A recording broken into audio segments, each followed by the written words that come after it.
paix à la tête et rassurer les masses égarées par des conseils perfides et des allusions mensongères. Tout l'art d'une politique de pacification réussie. En somme, toute politique coloniale consiste à repérer les éléments coloniaux utilisables et les mettre à profit et à neutraliser et mettre hors d'état de nuire les éléments non utilisables. C'est en résumé la théorie, la politique des races, la politique raciale mise en œuvre par celui qui est considéré comme un héros. Maréchal en 1921, qui a été désigné maréchal en 1921 à titre posthume et à qui a été érigé, pour l'honneur de qui a été érigée cette statue en 1929 par une souscription de la Ligue maritime coloniale de France qui rendait hommage à celui qui avait été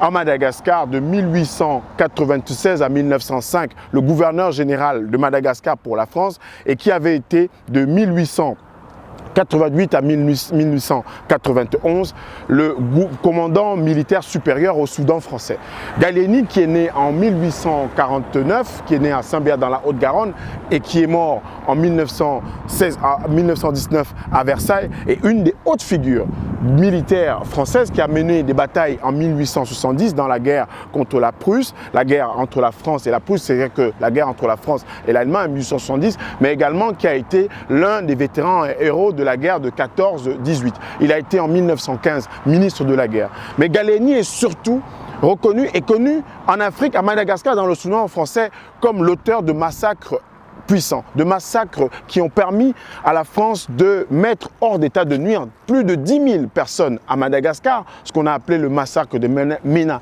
Lamba, qui est fait l'objet d'un souvenir vivace, atroce, douloureux dans ce pays de Madagascar. Et ce pays qui aussi, comme d'autres pays africains, connaissent le syndrome de Stockholm. Il y a un camp Gallieni en Côte d'Ivoire, il y a une rue Gallieni au Cameroun, à Douala, dans la ville de Douala. Il y a un camp Gallieni surtout à Tamatave, il y a un camp Gallieni en Antananarivo, dans le pays même où Gallieni a commis des massacres innommables. Si Gallieni, le personnage que vous voyez ici à travers ces statues, avait été un collaborateur français à la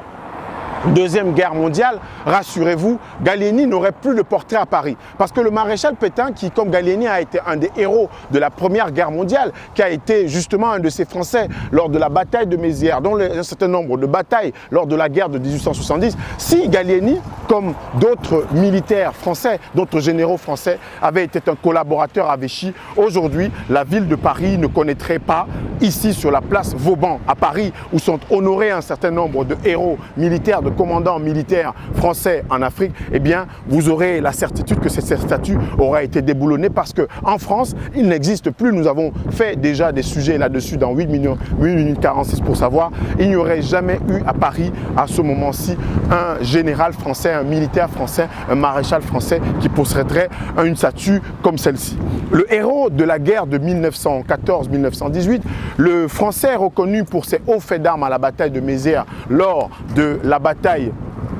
d'une bataille atroce, d'une bataille déterminante dans la guerre franco-prussienne, évidemment perdue par la France en 1870, mais la France qui a reconnu à un certain nombre de généraux, de maréchaux, de figures hautes militaires, un certain nombre de prouesses et de faits d'armes qui justement se retrouvent dans les rues de France, dans les rues de Paris, et de ces généraux qui sont honorés par la République française. Nous sommes venus ici à la place Vauban, près de l'école militaire française, l'école militaire à Paris, pour raconter l'histoire de ce général. Ce général qui, à Paris, dont le nom a été apposé sur une station de métro, dont le nom est présent dans un certain nombre de villes françaises, des garnisons militaires, des places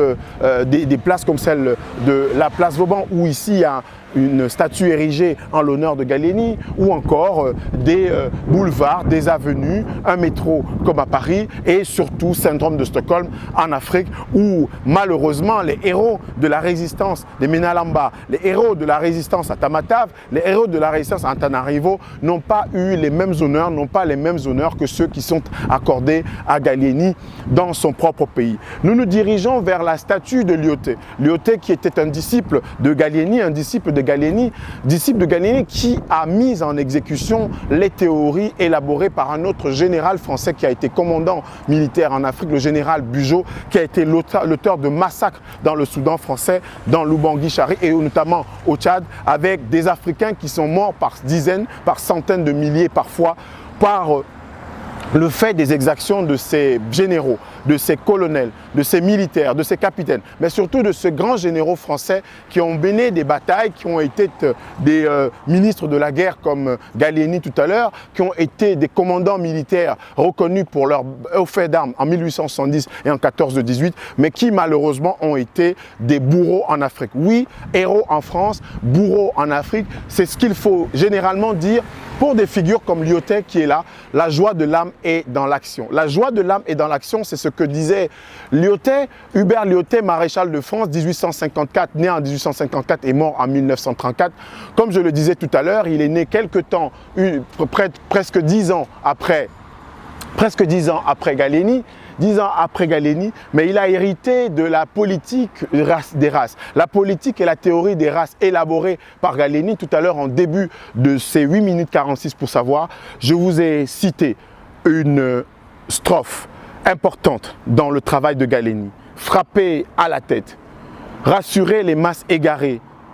par des conseils perfides et des allusions mensongères. Tout l'art d'une politique de pacification. En somme, toute politique coloniale consiste à repérer, identifier et mettre à profit les éléments coloniaux utilisables et aussi à identifier et mettre hors d'état de nuire les éléments coloniaux non utilisables. Ici, vous ne verrez pas cette strophe, vous n'aurez pas un appendice de cette statue de Lyautey, cette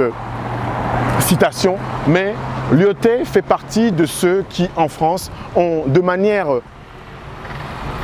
assumé, de manière exaltante, dit qu'il ne fallait pas que la politique de pacification ou la politique de conquête de l'Afrique soit une politique tout simplement de bisounours qu'on parlerait les jeunes aujourd'hui, mais surtout une politique pour, d'une part, rassurer les masses, surtout celles qui étaient accommodantes, surtout celles qui étaient dans cette politique du diviser pour mieux régner, ces ethnies, ces tribus, ces groupes africains, ces communautés africaines qui avaient pris fait cause pour la France, cornaquées par Bugeaud, cornaquées par Lyautey, cornaquées par Gallieni. Eh bien, Lyautey était là pour dire que la joie de l'âme est dans l'action. Vous voyez, Lyautey qui exalte son pays, la France qui inspecte l'empire colonial, Lyautey qui exalte la présence militaire française sur le continent africain. Et vous avez vu tout à l'heure cette joie de l'âme qui a étreint la Ligue coloniale maritime de France et qui a permis à travers une souscription en 1929 d'ériger une statue que vous avez vue sur la place de Vauban à Gallieni, mais également aussi d'ériger la même statue pour le maréchal Lyautey. Dans les 8 minutes 46 pour savoir, vous allez avoir la semaine prochaine d'autres éléments qui seront consacrés à Bugeaud, qui seront consacrés de manière beaucoup plus précise à Lyautey, qui seront consacrés à Joffre, à un certain nombre, Mongin, Joffre et un certain nombre de militaires, de commandants supérieurs, de gouverneurs généraux français sur le continent africain, qui sont évidemment des héros qui ont été connus et reconnus pour des hauts faits en 1870, dans les batailles de la Marne, la bataille de Mézières, ou en 1914-18 ou en 39-45, mais qui sont des bourreaux pour le continent africain.